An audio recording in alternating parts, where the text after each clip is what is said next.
Hindi ko alam kung paniniwalaan ko ito.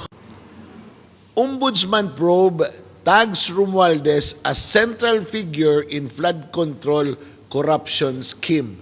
July 20, 2026. Ito naman yung announcement ni Deputy Ombudsman Miko Claviano, July 20, 2026, na sinasabi niya, essentially, malapit nang mag-file. Ha? Malapit pa lang. Relax. Huwag masyadong excited. Malapit pa lang. Ha? Kung susundan natin yung kanilang pronouncement katulad ng hinog na si Joel Villanueva, biglang nalata. Biglang nahilaw uli. Biglang uulitin ang investigasyon. Aba, nakakaduda, di ba? Ang ibig daw sabihin, nag-iimbestiga na ang ombudsman at pasasagutin na si Martin Romualdez. So wala pang pina-file ha. Wala pa ha. Sasagot pa lang, magkakaroon pa lang ng preliminary investigation. Kasi sinisiguro nila, kaya ganyang kabagal, kasi sinisiguro nila. Di ba? Kaya nga nauna pa yung kay Marcoleta.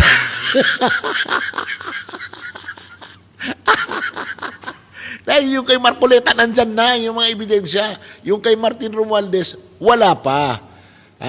Kailangan pang magsagutan sila bago ma-determine kung talagang may probable cause at ifa-file sa Sandigan Bayan. O, di ba? Patay tayo dyan pag ganyan. Ha?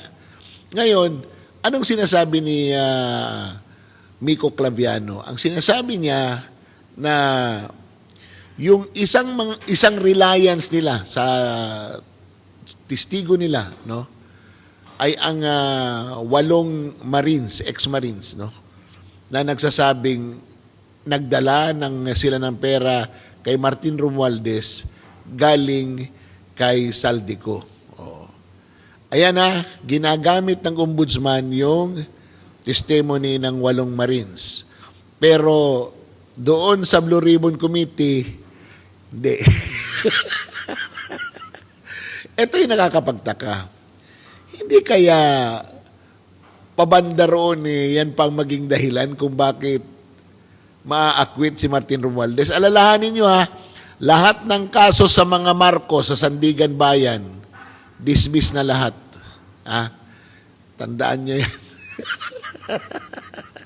Kaya kung pag-iisipan natin ito, ay nasa sa inyo ha. Pero para sa akin, ganito yon. Hindi totoo yan. Bola lang yan. Hindi totoo yan. Bola lang yan. Hindi. O, di ba? Uy, tumaas na pala ang singil sa kuryente. Maging DDS ka man, maging kakamping ka man, maging loyalista ka man, apektado ka dahil gumagamit ka ng kuryente. Oy, happy birthday muna sa aking kapatid, si Jesus B. Duque III. Si Toronto, birthday niya ngayon. Oy, Lloyd Jan, ba pwede kang mag-sponsor ng pansit? Magkasama yung dalawa, si Shalak at saka si Toronto ngayon dyan sa Manila. Baka gusto mong mag-sponsor. Bats, may you have many more birthdays to celebrate. And sana kung ano man ang iyong mga balakin ay maibigay sa iyo ng ating Ama. Yan ang aking mithiin sa iyo palagi. Ngayon, balik tayo sa ating pinag-uusapan. Ang ating pamahalaan, ang solusyon sa pagmahal ng kuryente ay bayaran pa rin natin. Pero pwede nating bayaran ng paunti-unti. Naiintindihan natin na hanggang doon lang ang kaya ng ating pamahalaan. Yan lang ang kaya ni Bongbong Marcos. Pero kung gagawin natin yan, ganun pa rin ang mangyayari. Lalo lang tayo malulubog. Dahil pwede mong staggered yung payment pero aabutan ka pa rin ng iyong pagbabayad sa susunod na buwan. Magiging 2 na ang iyong payment. So lalong bibigat, di ba? Yun lang ba ang kaya ng gobyerno? Paano na yung mga senador natin na ang gagaling sa debate? Wala ba kayong magawa? Paano na yung ating mga kongresista na may mga maleta?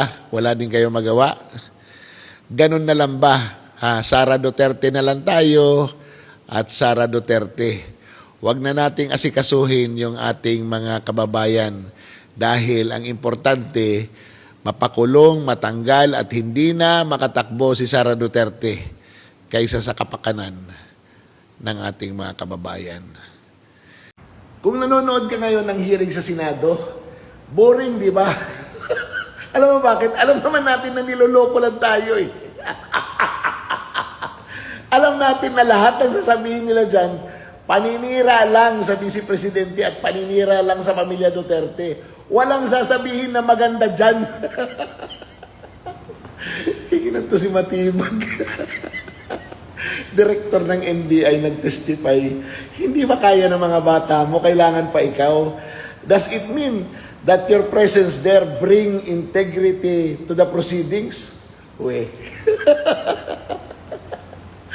Alam nyo, highly politicized na ang Pilipinas, pero itong mas matindi, Itong mas matindi. Hindi nga natin marisolba ang problema natin sa kuryente, sa pagtaas ng presyo ng mga bilihin, yung wage hike sa NCR, hindi ipinatupad ng Pangulo. Bakit? Sirang-sirang ekonomiya natin.